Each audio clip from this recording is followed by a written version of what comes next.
How's it going, everybody? Welcome in to another episode of the Mavs Step Back Podcast. I'm your host, Dalton Trigg.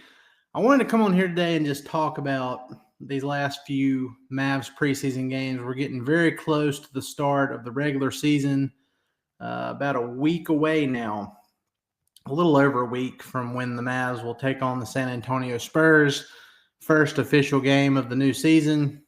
That's going to be a crazy good game, I think, with Victor Wembanyama and, him growing to 8'6" or whatever he is now versus Cooper Flagg, Derek Lively, Anthony Davis, all those guys. So should be very fun to watch. Very excited for it. But before we get to that point, there have been some preseason games played. I wanted to just, give my thoughts on what I've seen so far. Going to do the last two. So, they played the Hornets. Mavs played the Hornets over the weekend. Ended up losing that game 120 to 116. Anthony Davis, he got a lot of flack for how he was playing in that game. He ended up in 24 minutes. He was 6 of 12 overall, missed both of his 3-point attempts, only had 12 points. 4 rebounds, 1 assist. But the biggest thing that he got, knocked for is, his effort, especially on the defensive end. Ended up being a negative 24 in 24 minutes in what ended up being a 4-point game. Now, look, I get it. It's preseason. None of this stuff really matters, if you get down to it. But you at least want to see a certain effort level coming from a guy who is coming off an off-season surgery, for the detached retina. He's been out for a while. He just recently started resuming on-court activities. So, he's trying to work himself back into shape before the start of the regular season. And that was the thing. It was an effort thing. And I think most of Mavs Twitter, they were getting on AD pretty heavy after that preseason game. And it wasn't about the counting stats. It was just more of an eye test thing. When somebody is a negative 24 in a single-digit game and that negative 24 definitely meets the eye test, it causes some criticism. And, look, it was warranted criticism too. So, again, it's preseason. It's not, that big of a deal, but you can understand why people were visibly frustrated with AD's performance in that preseason game in the minutes he was out there. So, but the good news is, and we're gonna kind of just bounce back and forth between these two games. But last night, Monday night, the Mavs took on the Utah Jazz. They bounced back. They got a 114 to 101 win. And Anthony Davis specifically bounced back. So he played about the same amount of minutes, 25 minutes in that one. He was 8 of 14 overall, hit 2 of his 5 threes, a perfect 7 of 7 from the free throw line, 6 rebounds, 2 assists, 2 steals, 2 blocks. And he was a plus 10 with 25 points in those 25 minutes. Night and day difference for AD effort-wise in that game. Now, look, early in the game, there were a couple times where, he was kind of loafing around and, I think he got blocked by Yusuf Nurkic at one point, which you hate to see. But, he turned it on later on in that game. And, again, people are going to say, oh, well, it's preseason. And, there were times where he wasn't playing, the starters or what, stuff like that. I get it. I completely get it. But I'm just saying there was a completely different effort level from AD in this last preseason game versus what we saw against Charlotte. And it was good to see. It's good, and especially – you can tell there's a big difference right now. I've already seen a handful of people mention it, and I was thinking it while I was watching this game last night, but you can already tell a big difference in AD playing the 4 versus the 5. And I mean, this is something we all kind of knew deep down. I mean, I get that he was playing the 4 when the Lakers won that title in 2020, which was 100 years ago, it feels like. But it's just a different situation. I mean, it unlocks so much more to have AD at the 5, to stretch the floor. And you could see that last night. The Mavs offense had so much more room to operate overall when AD was playing at the 5. So it's a weird situation because, they want to start AD at the 4 and have one of Lively or Daniel Gafford starting at the 5, but I don't know if that's the best course of action. And you could always just start AD at the 4 and then move him to the 5, but then there's always going to be at least one of those 3 centers that aren't going to be getting, a decent amount of minutes. And if that's the case, then why are you paying Daniel Gafford $20 million a year and Anthony Davis $60 million or whatever it is, $55 million a year, and then Derek Lively, who's going to eventually have to get paid. So it's very interesting. It's interesting to watch because from the eye test, Anthony Davis is far more effective offensively, at least. Defensively, he could play at the 4 if he wants to. I don't really care about that. The defense is going to be stout no matter what, just because of the overall size and length on defense. But, I think the best course of action for this team going forward is to commit to AD at the 5 and probably have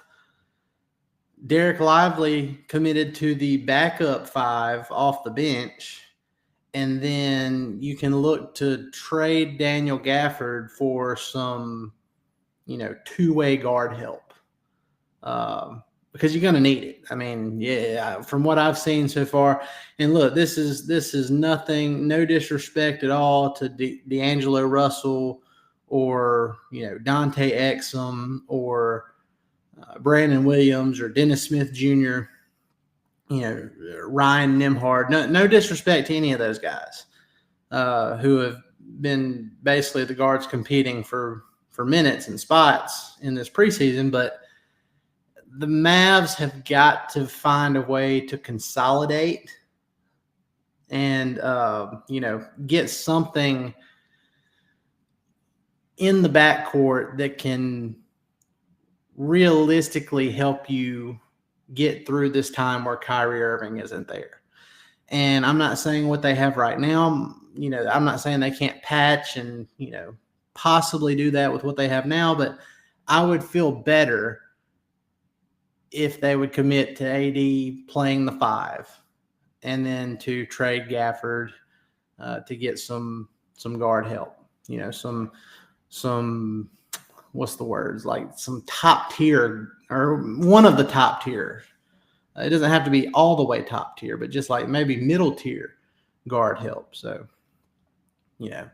I haven't even looked over all the potential guards that the Mavs could trade for, but, I think that's probably the best course of action just based on what I've seen so far because, with everybody healthy, there's just so many cooks in the kitchen when it comes to the center position. So, especially if you have AD playing there where he should be.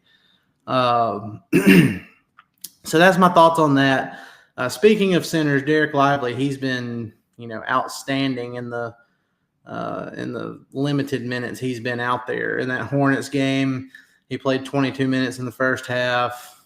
He had 10 points, 6 rebounds, 3 assists, 2 steals, 2 blocks. He was great. He was doing it all that in 22 minutes and was 5 of 6 overall. Now, last night only played 7 minutes. Again, I mean, he did a pretty good job. He had only 2 points, but he had 6 rebounds and a block in those 7 minutes. Some people were wondering, like, oh, well, did he get hurt?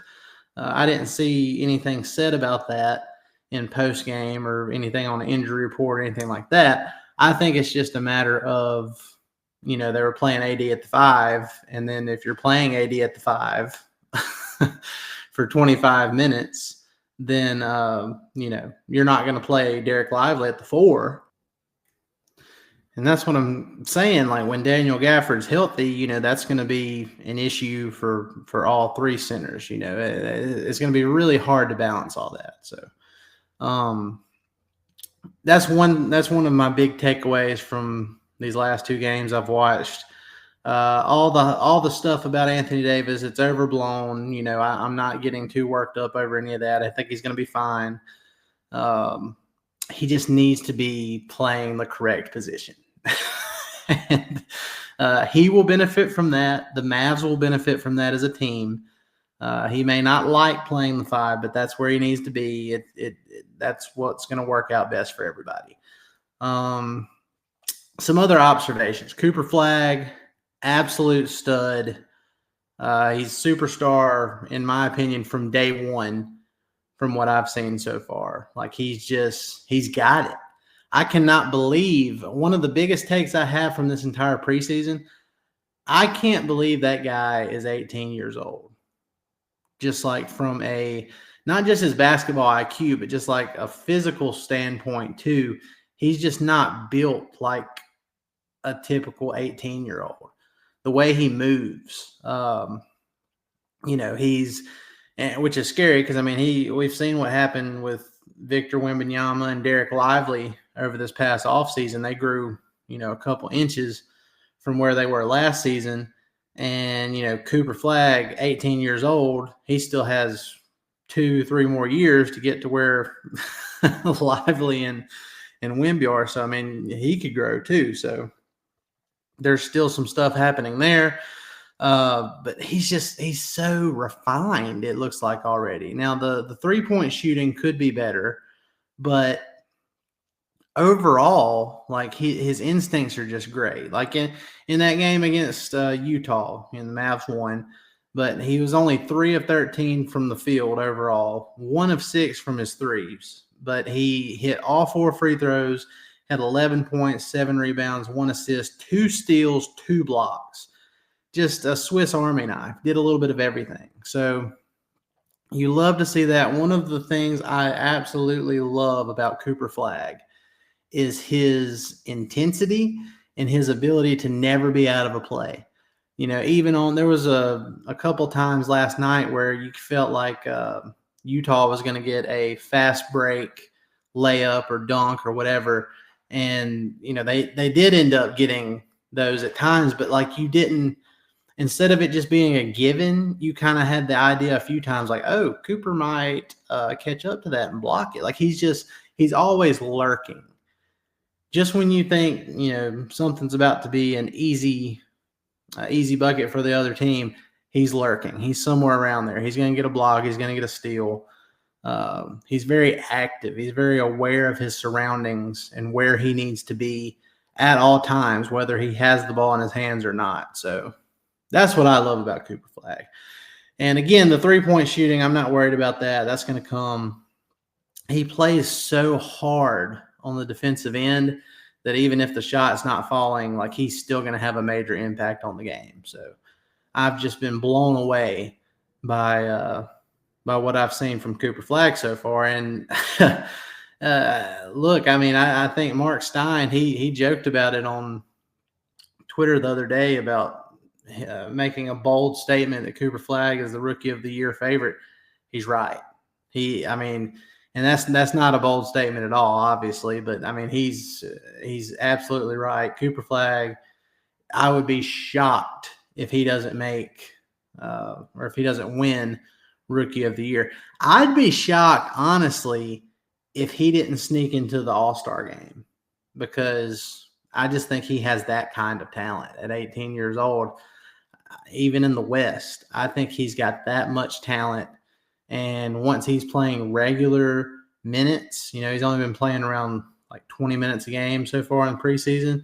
Once he's playing regular minutes, I mean, you're going to see some really eye-popping numbers from him. And I can't wait to see how he closes out games too, especially close games like in the fourth quarter and stuff like that. But very excited about Flagg. I think that's going to be the biggest highlight of this upcoming season. No matter what the record ends up being for Dallas, I think we're all going to enjoy watching this dude play basketball. I've already enjoyed it, and none of these games have actually counted yet. So looking forward to it. Okay, so another thing I wanted to point out, PJ Washington, he's always been in good shape. I don't want to like insinuate that he hasn't been in good shape in previous years. He definitely has. All I'm saying is PJ Washington looks leaner this year for some reason. Maybe it's just my eyes seeing that, but it looks like he's leaner to me. He's moving differently than what I'm used to seeing PJ Washington do. And again, it's not like he was moving bad before. It's just there's something different. It's like he's taken his level of conditioning and everything to a different level now.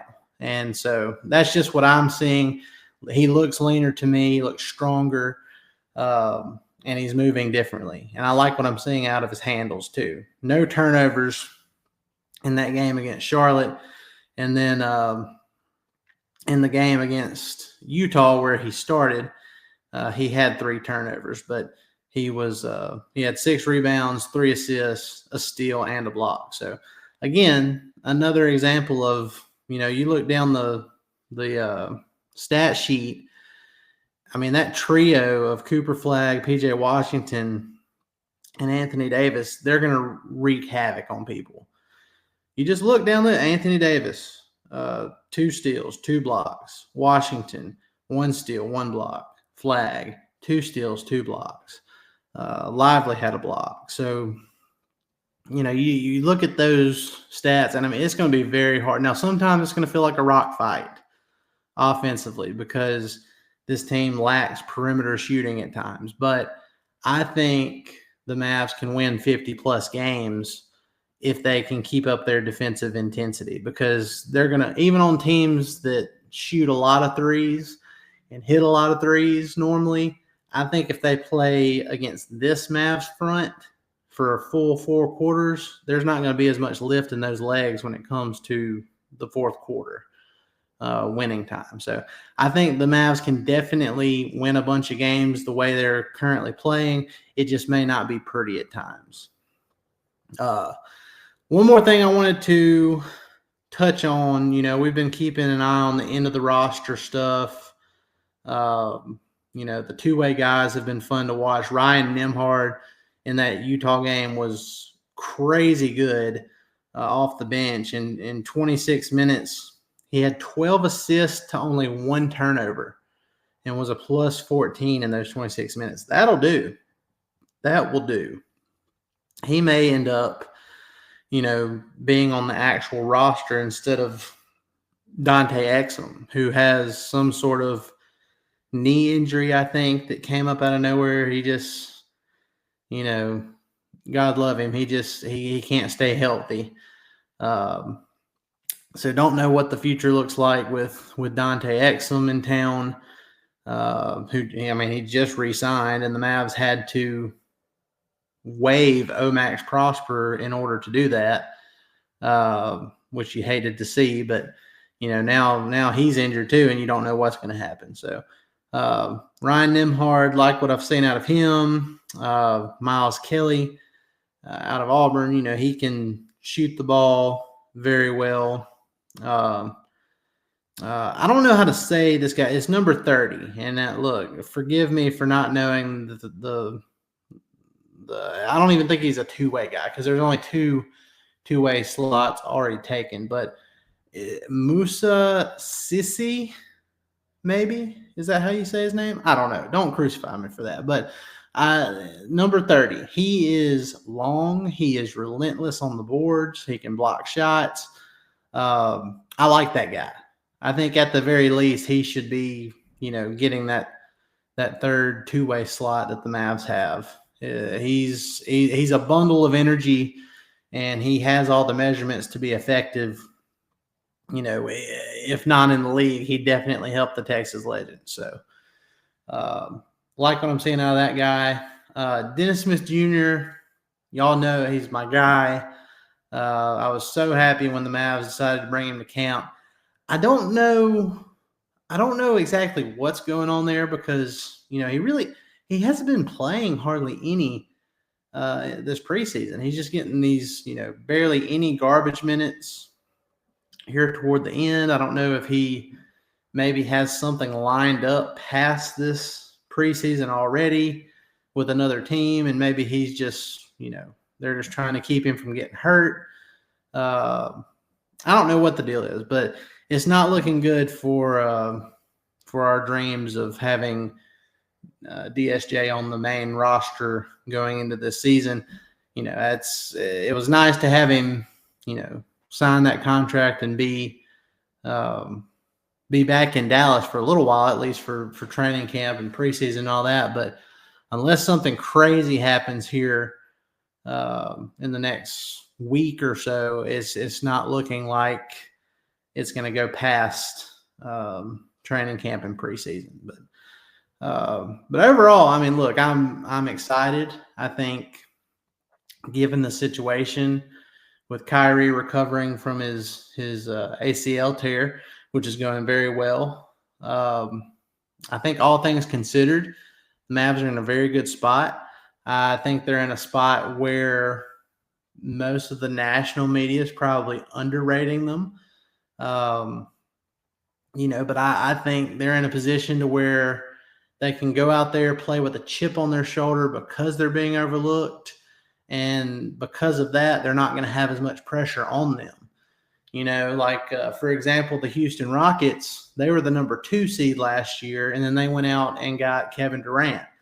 So there's a lot of pressure on the Houston Rockets this year to perform, to be a contender right out of the gate. A lot of pressure there. And then on top of that pressure, you just had your starting point guard tear his ACL. So, you know, a lot of pressure on Houston, and I don't think that's the same case with the Mavs. You know, you traded Luka, Kyrie's out for a while. You still have a good roster, but it seems like everybody's just kind of overlooking you, and I think they will take that in stride. And I think they're going to, you know, probably get off to a really good start in the first month of this season, which will probably turn some heads, and, you know, people will be like, oh, okay, well, maybe they can win a lot of games playing this kind of defense and not having a, you know, stellar offense or something like that. But I think it's going to be great, and I think Cooper Flagg is going to provide more on the offensive end than people realize too. But guys, I appreciate y'all joining me and listening to me ramble for a little bit. Some of my preseason thoughts for the Mavs. Be sure to go like, rate, and subscribe on all your favorite podcast platforms. If you leave us a review on Apple Podcasts or Spotify, that really helps us out.